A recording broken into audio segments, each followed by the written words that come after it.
Hello, Brave Masters. Welcome back to another amazing episode of the Brave Entrepreneur Podcast. I'm your host, Jena Rodriguez, and I'm your transformational mentor and business growth strategist. And I adore helping people get their brave on. And that is what this show is all about, is listening in to other stories and talents and brilliance from my amazing guests. And we do not want to wait any longer, and here is my opportunity to introduce you to a dear friend of mine, a new friend of mine, and I'm really excited to share with you Lisa Cherney. How are you, Lisa? I'm good. I'm super excited. I love that we're just down the street from each other. So we're sharing weather today. We could say, ooh, is it a rainy day out? I know we actually can agree. And it's very odd because we're in California, right? Which is new to me. And you just told me a tip. It's like, it only rains in the winter. It only rains in the winter. It doesn't mean it's cold, but it just only rains in the winter. Yeah. Isn't that interesting? I mean, I'm coming from Houston, Texas, where we do actually have some season, right? But we definitely have more rain. And this has been such a blessing. I wake up in the morning, I'm like, it's sunny again. And so it's been really great. But today we got a little rain, and I'm like, I'm happy about that too. So this is awesome. I'm excited to dive into your story, and you certainly honored me with the opportunity to be on your show. And then we were talking, and I was like, holy cow, we have like so much in common, so much. And I think the commonality for me was where we are, not necessarily like our lives look the same, and some of it does. I mean, some of it, there's some parallelism, but I really feel like we're kind of in the same journey right now, with kind of our awakening and our, seeing things a little differently, doing things a little differently, and all of that. But before we dive into that, please share with everybody really quickly who you are and what work you do in the world. Sure. So Lisa Cherney, and I have been in the entrepreneur world for 20 years, and we'll probably go into more of that into my story. The benefit of that is that I have been mentoring and coaching 6 and 7 figure mission-based folks, which we're a unique animal, mission-based folks for a long time, in addition to being on my own tumultuous journey, that is the mission-driven entrepreneur. And the latest birthing of work through me is this GFR thing. And I have a podcast called Get Effin' Real, and it has like little asterisk thingies, and it's all cute.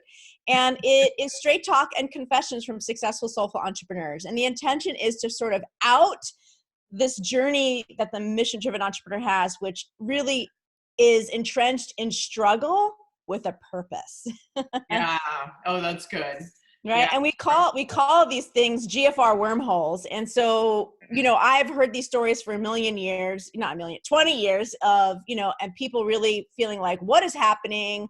Am I off track? And I'm the one there like, no, this is all in divine order. It's totally perfect for your work. And so, and of course I've had my own GFR wormholes. And so I'm really excited about kind of putting my marketing hat a little bit more in the background and bringing to the foreground the inner journey that is essential for birthing and holding space for and growing a mission-based business. Yeah, I love that. And that's where we started to really connect, I've been an entrepreneur myself a long time, and was in corporate America just like you. That was the parallelism.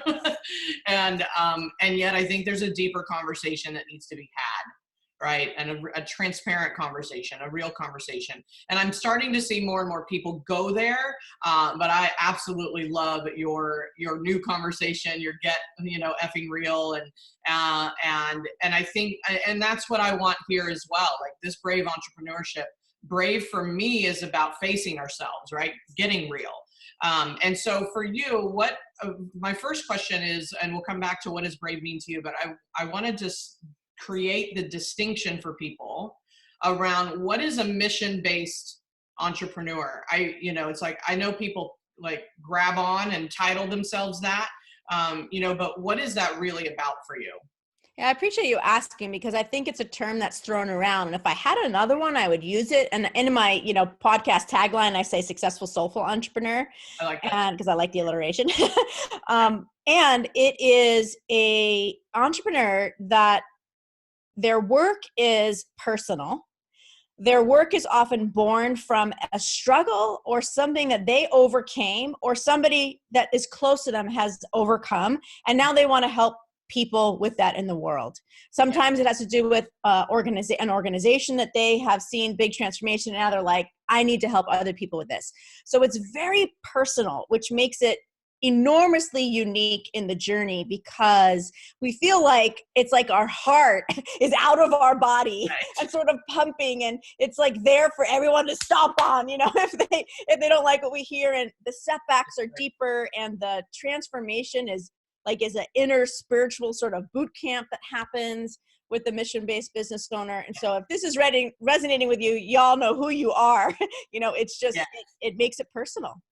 I love that. Like, I always say that, words have definitions, but we give them meaning, right? So that's why I asked, because I feel like it is kind of thrown around. And yet, I mean, clearly I know you, so I know what you meant, but I wanted people to really hear that distinction. And I love that you say it's personal. And I think that is like the bottom line. And I think, and that's why I too have that mission of helping people, really step into their greatest potential, get their brave on. And, and so Brave took on a mission of its own for me. It's very personal. It stems from my early years as a child, right?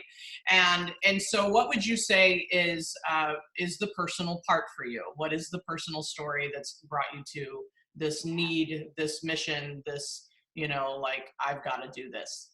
Yeah. Well, before I jump into me, I just want to tell your listeners to go check out your episode of my show because it is so phenomenal. And, you're talking about, I'll just say like a huge part of your story, which was so inspiring to me was, you leaving home at the age of 14 and all that was around that and the implications and like talk about brave. I mean, I just was so inspired. So, that's what's fun about having folks on my show is I feel like they tell just a bit, like they tell more of their story and there's more space and there's more illuminations because they're kind of in the new and they're reflecting on the old. So if y'all haven't listened to Jena's episode on the GFR show, you need to go do that because you'll get to know her and love her even more.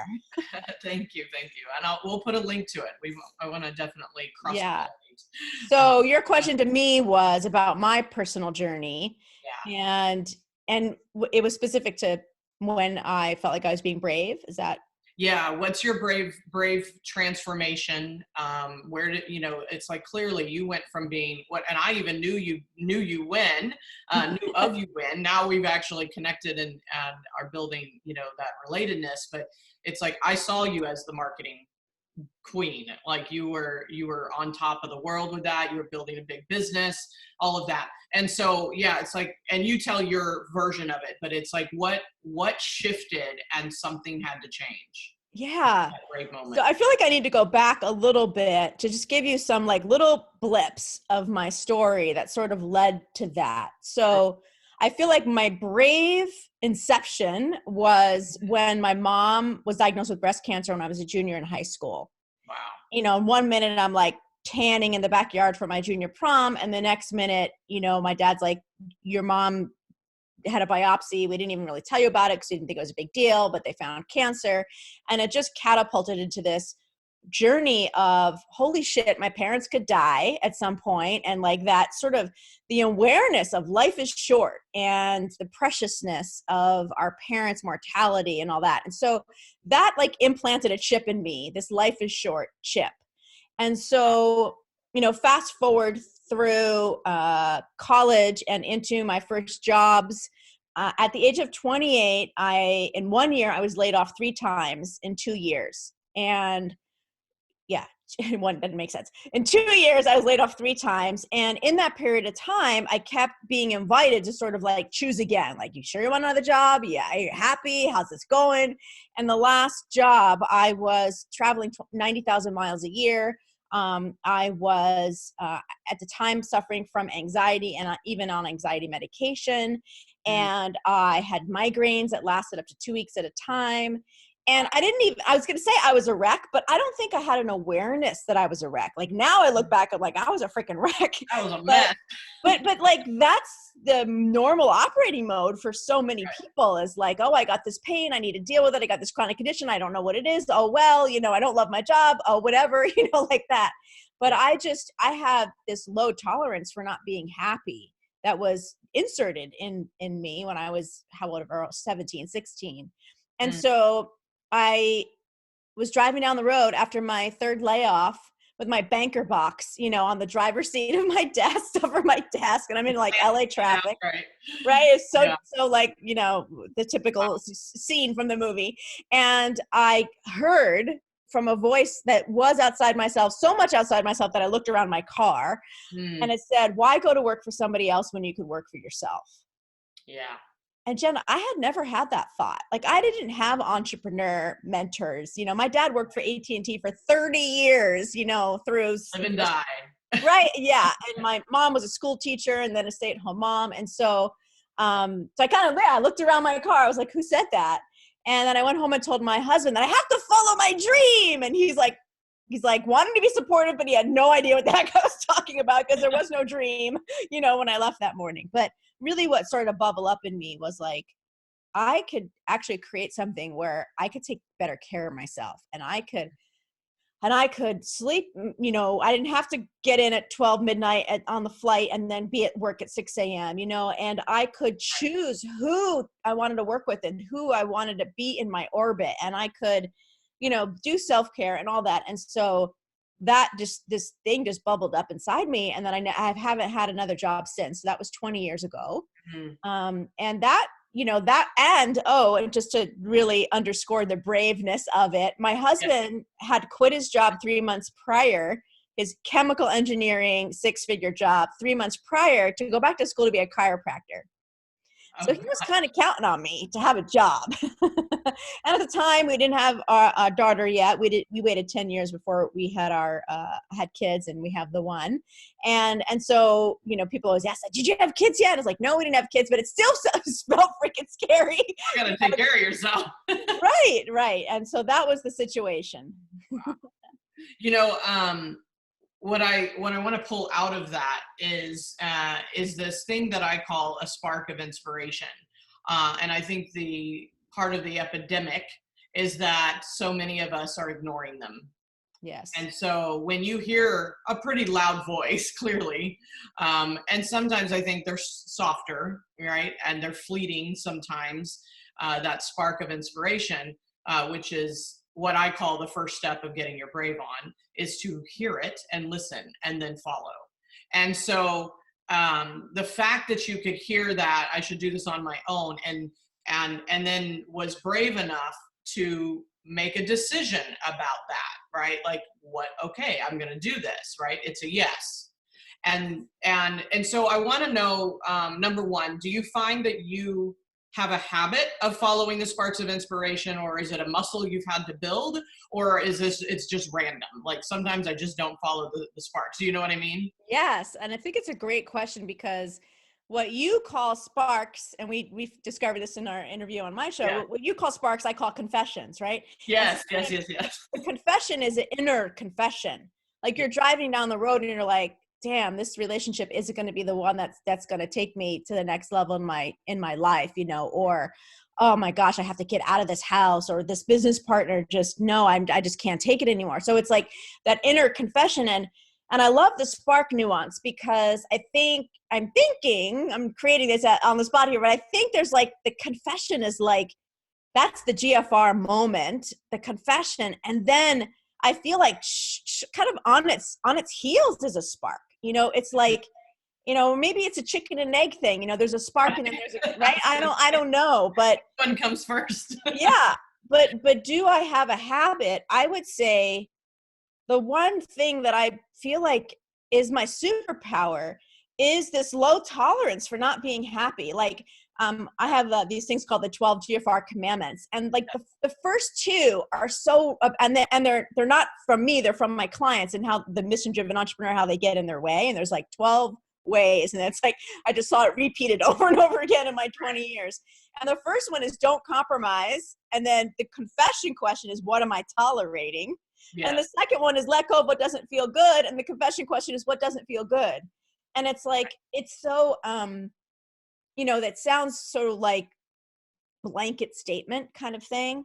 Right. And it's so subtle, right? It's like the sparks are there, but we just so immediately can impose, all of the reasons and all of the baggage and all of the, well, that was a crazy thought. No, you can't do that. And like, that's ridiculous. And who do you think you are? And fill in the blank with all of our limiting thoughts. So Yes. I think my superpower is that I have a low tolerance for not feeling good.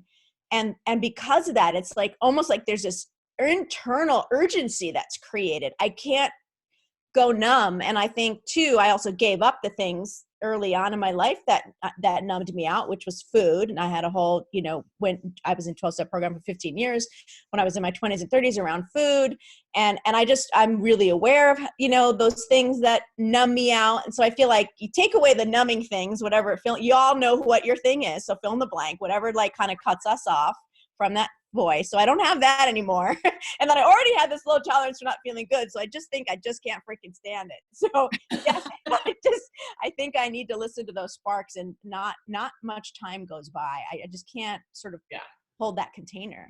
Yes. No, this is beautiful. And I mean, I just got chills because I'm like, I think you just like completely articulated what my life is about.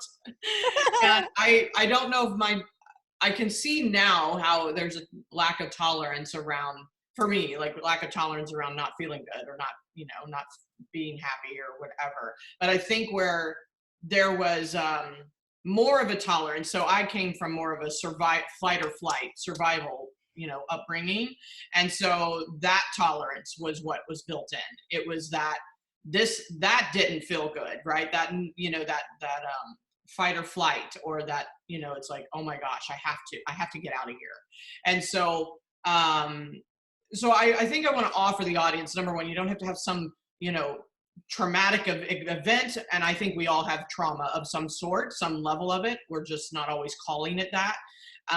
However, I think we have to find, what is the tolerance? What is the thing that you just do not want in your life, that will have you commit and stay in the habitual process of being self-aware, hearing the sparks, hearing the inner confessions, and then obviously, not listening to the egoic voice that's like slamming you with the excuses and the don't do this and the you can't do this and all of that. I talk about the 14 ego tricks, right?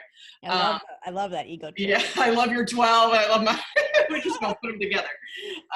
Because it's all on purpose to help us be more self-aware. I think the questions that you probe on your GFR, your commandments, is exactly what we need to be asking ourselves in order to uncover part of what's hidden, what's quiet, what's sometimes something that we don't want to look at, but we got to get real, right? And that's your whole point. I love that. And so I just wanted people to get that, maybe it comes from a place that you haven't tapped into before, and the sparks are there. I feel like people sometimes are like, I don't really know what I'm supposed to be doing. I'm like, I think you're hearing them and like dismissing them. Agree. Right?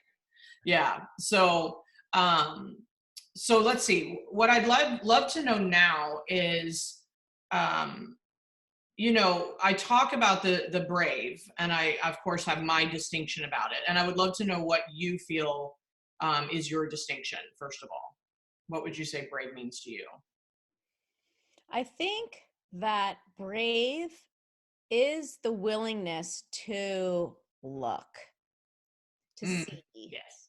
Right? It's not even the action, although that is brave. It's really the courage to have eyes wide open and see, really see, this relationship is dysfunctional and not supporting me. This person doesn't see me. The willingness to see this business that I thought was the one and that I invested all this money in these mentors and this branding is just not feeling good to me anymore, which Yeah. is one that I went through. Yes.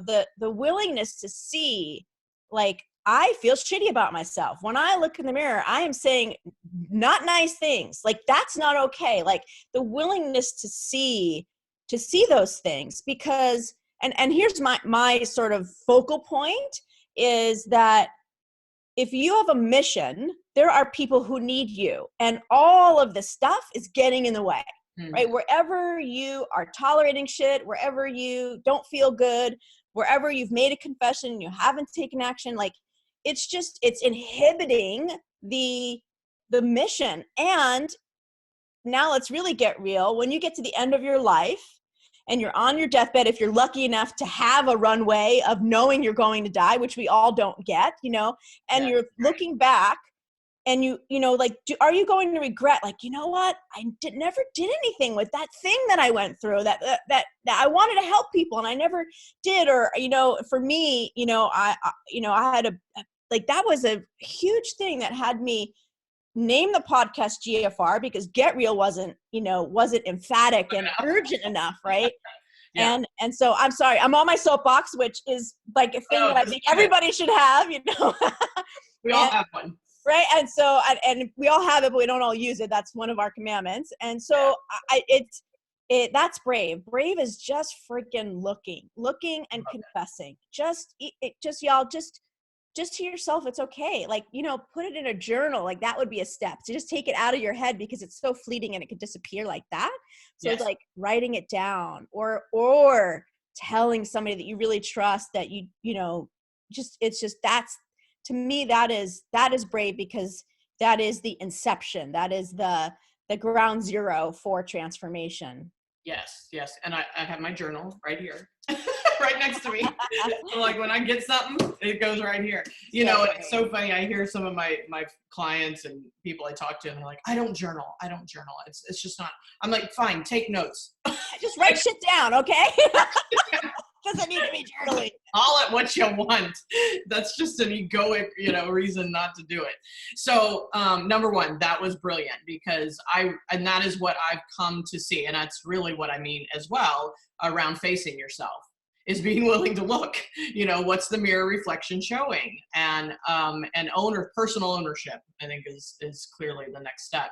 And so, what you just said about, getting to the end of your life, I just wrote down, I'm writing a book, right? And so one of the things I want to reference, and I'll reference it here, is the book by Bronnie Ware. Have you heard of the top 5 regrets of dying? Oh, yes. Well, one? actually, thank you for bringing that up, because the end of every year, I do a retreat with my very dear friend Lisa Sasevich, and we do this like year in review. And last year, before I went to the retreat, her 5 regrets of the dying thing popped up on my radar through a podcast or something, and it was a blog. It was originally just a blog post. It was an article. Yeah. Right. It was an article, and I wrote these 5 things down, and I'm so glad you brought that up. See, we're so like divinely tuned in here, because that one there was that one about living your life the way other people think that you should live it, was the thing that hit me between the freaking eyes, because there's a big part of the way that I live my life in my marriage that I talk about on my show, that I have an episode about, that I just realized, like, I need to freaking talk about this. And it for me, Jena, my mission is to be transparent about my life and share what I learned about my life. And I hadn't done that in a big way in a long time. And so that article just hit me, and it inspired me, and definitely has fueled GFR. Yeah, and notice what's transpired because of it. And the top one, I guess the main one that it really gets to, is I wish I had the courage to live a life true to myself, not the life others expected me, which is what you were referring to. And that was the most common regret that she found. And I was like, amen, sister. Like, and we can talk about the rest, but that hit. I just saw that for the first time written in those words, like last week or whatever. So it's Wow, that's interesting amazing. that it's coming to my my consciousness right at this point. And I think that is the key, is not only do we have to be brave enough about looking at ourselves, we have to be willing, and like you said, the courage to do something about it. Otherwise it's just wasted airspace, right? Take note of it, but also what are you going to do about it, because it's coming to you for the next growth and expansion. And so let's go back to when you talk about your I mean, especially we're talking to a lot of entrepreneurs here, but when you realized the business wasn't what you wanted, like I can only imagine how much identity was wrapped into it and how much, like you had Yes. some really big stuff. So yeah, tell Yes. us more about that. Yeah, so I left the story off with, I didn't never went back to corporate, right? And so just to give a little nuance, so the first couple of years I took contract gigs. I think it's a great way to get started sort of on your own as a freelancer or whatever. So I had like year-long contract gigs. That was great. And then I finally started taking individual clients. And the first version of my business was Conscious Marketing Incorporated, and it was about getting out of your head into your heart to find those perfect words. And it was before The Secret was out. The Secret was still a secret. And so I didn't really know from law of attraction or anything. I just knew that the people that I was meeting, their marketing didn't match. And I had to find a way to help them with that. So that's where I focused. And I was there for a good 10 years, had my daughter, and took some time off. And when I re-entered around 2009, I realized, like, I knew that there was something more for me, but I didn't know what it was. So I started making investments in my business, which is a huge leap to take for those of you that have done it, right? And I tripled my income, like within that first year, just really focusing and really getting clear. And about 5 years into it, I decided to invest my heart and soul into a model that was going to create sort of an empire. It was going to create $1 million business. It was having a year long, like high-end program, hundreds of clients, events and all that. And I like love being on stage and teaching and being with people and creating that space. I love that part. No regrets about that. No regrets about any of this, but that fueled me. But after 2 years and crossing that 7-figure threshold, which I have a lot of, like, I'm really happy I got that t-shirt because I get to say that I got that t-shirt and it helps my clients, but I have no attachment to that, creating that ever again. If it happens, awesome. But, there was, I looked around after 2 years and after being at that level for 2 years and having my business now at that point, probably 15 years. And I was like, I'm not having fun. Mm. And like, it was about 4 months, Jena, of like torture for me to be like, I am teaching people how to create a business they love. I had this event called 6 Figures on Your Terms. It was like, there was so much integrity around that. And so to confess to myself that I wasn't having fun was huge. And I felt so out of integrity, and I couldn't hold that container, low tolerance for not feeling good. And so I decided I needed to let that all go. And I had no idea what was going to replace it. I had no idea. And it's funny because something replaced it pretty quickly. And so even I have to remember that, no, I did not know. I did not know. I just knew I couldn't do that anymore. And so I like kind of, and for those of us that are familiar with this, type of business model, you're enrolling people for a year. So you decide you're not happy. You're kind of stuck with it for a while. So it took probably a year and a half, but There's a transition. but I made that was my last event. And then when I had the event, I didn't enroll people for another year. I enrolled them for another 6 months. And I figured out a way to land that plane, so that I, could create space Yeah. to see what was next. And I think that's the scariest part. One of our GFR commandments is know that sometimes stopping is the most lucrative action to take. Yeah. And the confession question is, where do I need to stop or pause, but I'm not, out of fear.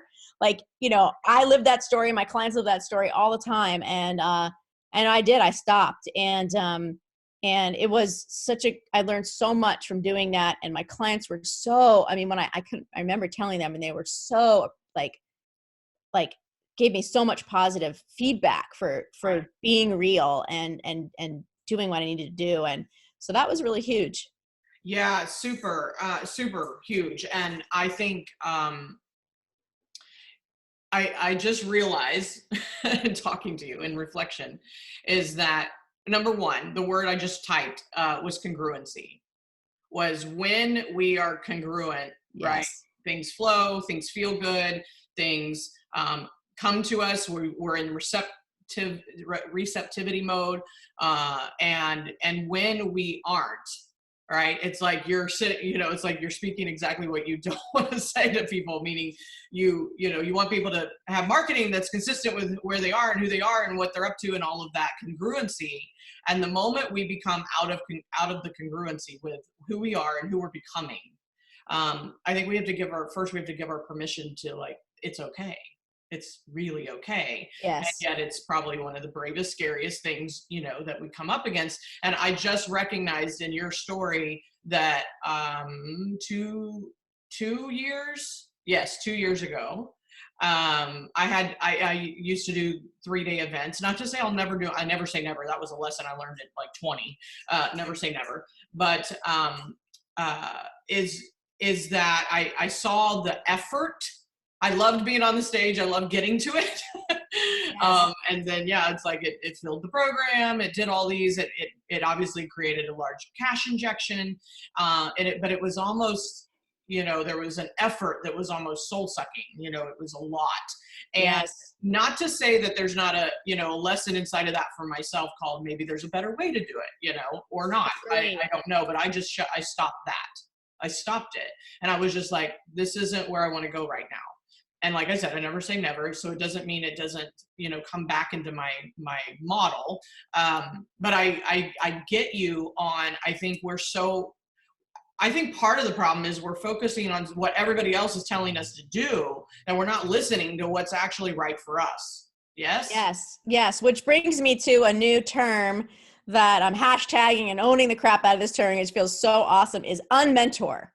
Oh, yeah. Unmentor ourselves, when people sign up with me now and they work with me, we're going to unmentor the crap out of you. Cause it's like, how do you like figure out, and you have a daughter. That's another thing we have in common, daughter, similar age. And I see that I've nurtured in my kid a way for her to know what feels good and what doesn't, and how to make decisions. Yes. And it's amazing how long we go as people without really getting connected to what feels good. Of course, I think about food. It's like, we're so like, this is a great example. Like we're so imposed with like good food, bad food, good things. Now, like who knows, you walk into a restaurant, when I look at a menu, now I can actually pick what I want, but I didn't know how to do that. Yeah. Right. So it's phenomenal. I can go on and on about that. We don't know. And unmentoring is my new phrase, because I think there's a lot there's a lot of people that are at a place in their entrepreneurial journey where they've said yes and made all the investments and conformed and pushed themselves, square peg, round hole, all this, and it is dimming their light. And so now it's time to like figure out what to take, and what to leave. Yeah. I love that, unmentor. And so let's add to that distinction a little bit. So number one, you and I are mentors. We do coach and mentor people as part of our businesses. And so what would you say to, so it's the same for me. I mean, I literally had a conversation with a client last week going, I'm your coach, I'm your mentor, but what is your answer? Like, I can tell you, I can give you some advice, but you have to feel it. You have the answers inside of you. So what would you say in, somebody hears that unmentored, they immediately go, oh, I'm not supposed to hire coaches or mentors. Is that what you mean? Or is there another conversation going on? I would say this is great because it's a new thing that I'm saying. And so I was like, I say shit comes out of my mouth. I'm like, okay, let's like, what is that? What do I mean? So I think that there is a continuum in the coach, mentor, advisor place. Yes. Where when we're new, there is a shortcut. We do not need to recreate the wheel. So hire somebody who's been there, done that. that feels good to you, that you resonate with, from whatever clarity you can have in that vantage point from where you are. Absolutely 100%. Do it, do it, do it. I mean, Yes. I would not be where I am without that. I wholeheartedly believe. And then I feel like there is a phase and the maturity of a mission-based entrepreneur that, by the way, too, a distinction worth making is that a mission-based business, we are healing and growing through the expression of that business. Yes. And from on a day-to-day basis and at a macro level. So there comes a time in the maturity of a mission-based business where we need to get back to ourselves and really, you need to have a mentor that says the stuff to you that you would say to yourself. That's the distinction. Yeah. Versus saying stuff that is coming from a place that you don't even have any experience with. With my clients now, the people who I choose to work with, they're at a place in their journey where they have all the systems and the tools and the steps and the blueprints and all that, and now they are on a day-to-day basis. Their business is their spiritual boot camp, and what they learn they then share with their clients, and it's this constant sort of cyclical cycle, whatever that word is. I'll just make up a new one. That happens, that is up-leveling the business and up-leveling them at the same time. That doesn't happen when you give your agency over. So you need to find someone who is in that space, that mentor, unmentor, that turns you back to yourself, because that's trusting yourself and cultivating that self-confidence and seeing how every day-to-day struggle is actually in divine purpose with how you're holding space for your clients. To me, that's the mastery of the mission-driven entrepreneur. Yes. See, well done. I did it. For you. Like, I love that. And I'm number one. I mean, this is just so crazy. This is what my year's been all about, is the unmentor. And I have physically paused from some coaching, like having a coach, paying for a coach. And I just recently, finished out a contract, a year or whatever. But I saw myself go into, it's time for me to hear my own direction. It's time for me to go inward. It's time for me to, that's what years of being with someone, and I had long-term coaches, long-term relationships, and it was not them. It's never them anyway. It is it's like, where am I, and what do I need now? And being able to be in the space where I can hear that, and then be able to choose a mentor that's going to reflect that back to me, I think is huge. And that is what's interesting, is that is the shift in my mentorship with people as well, is like, I'm here for you. And I think it's like the deeper dive that we are committed to is not only allowing you to become the self-leader that you deserve to be, and in the mission-driven, businesses for sure, so that you can trust yourself, know yourself, see yourself, face yourself, and ultimately be the brave master, right? So you are a brave master. Like, that is very clear to me. And I just think this is a great conversation for people to kind of really start to look at things a little differently. The nuances of growth and expansion and mission driven, and confession giving, and all of those things that you're up to, I think is just really brilliant. And I'm so happy that we crossed paths. And this was like the perfect time to cross paths. Me too. I love it. I'm looking forward to our new friendship. Yeah, love it. Love. And so in wrap up, I hate to say that, because I would love to just keep on going. We'll have you back. First and foremost, I would love for people to connect with you, hear your podcast, etc. Can you share what's the best way to find you? Yes. GFR.life is the website. And the 12 commandments, if y'all want to check out, where you are in the roadmap for getting real, it's gfr.life/12C. And you can find that there. And then search up the podcast. We're on Apple and Spotify and Google Play. You can you can listen on the website at gfr.life, but go and subscribe, listen to Jena's episode for sure. And there's a few that are just me. And it is meant to be food that fuels you in your mission to keep going. And so there's a lot of crazy stories with people going through crazy things, jail, divorce, bankruptcy, near death, suicide, all the things that have birthed amazing missions. So if you need to be fueled that way, check out the show. Yeah, unbelievable. I love that. And I love that. And that's really what, I want more of, even in this conversation, this platform, is we got to keep getting brave, but we also got to be real about it. So I think you were a perfect guest for that, spearheading that. And so, number one, thank you for your gift to the audience. I love your 12 commandments, so please go grab those. And as we close out, I always like to ask this final question, and that is, if this was your last interview, if this was your last stage, your last chance to share a message with the world, what would that message be? Be unapologetically you. Yeah, beautiful. And find those commandments so you can be unapologetically you. Basically do whatever it takes Yes. to get to a place where you could be unapologetically you. Love it. Yeah. Awesome. I thank you so much, Lisa. This has been amazing, as I anticipated. And thank you for being here with us. You're welcome. It was awesome. Yay. Awesome. All right, everyone. If you got any juicy stuff out of this, right, please give us some feedback and reviews on iTunes. Let us know that you're hearing it, receiving it, and it's resonating. Lisa and I would both appreciate your words and your voice. So until next time, let's go get our brave on.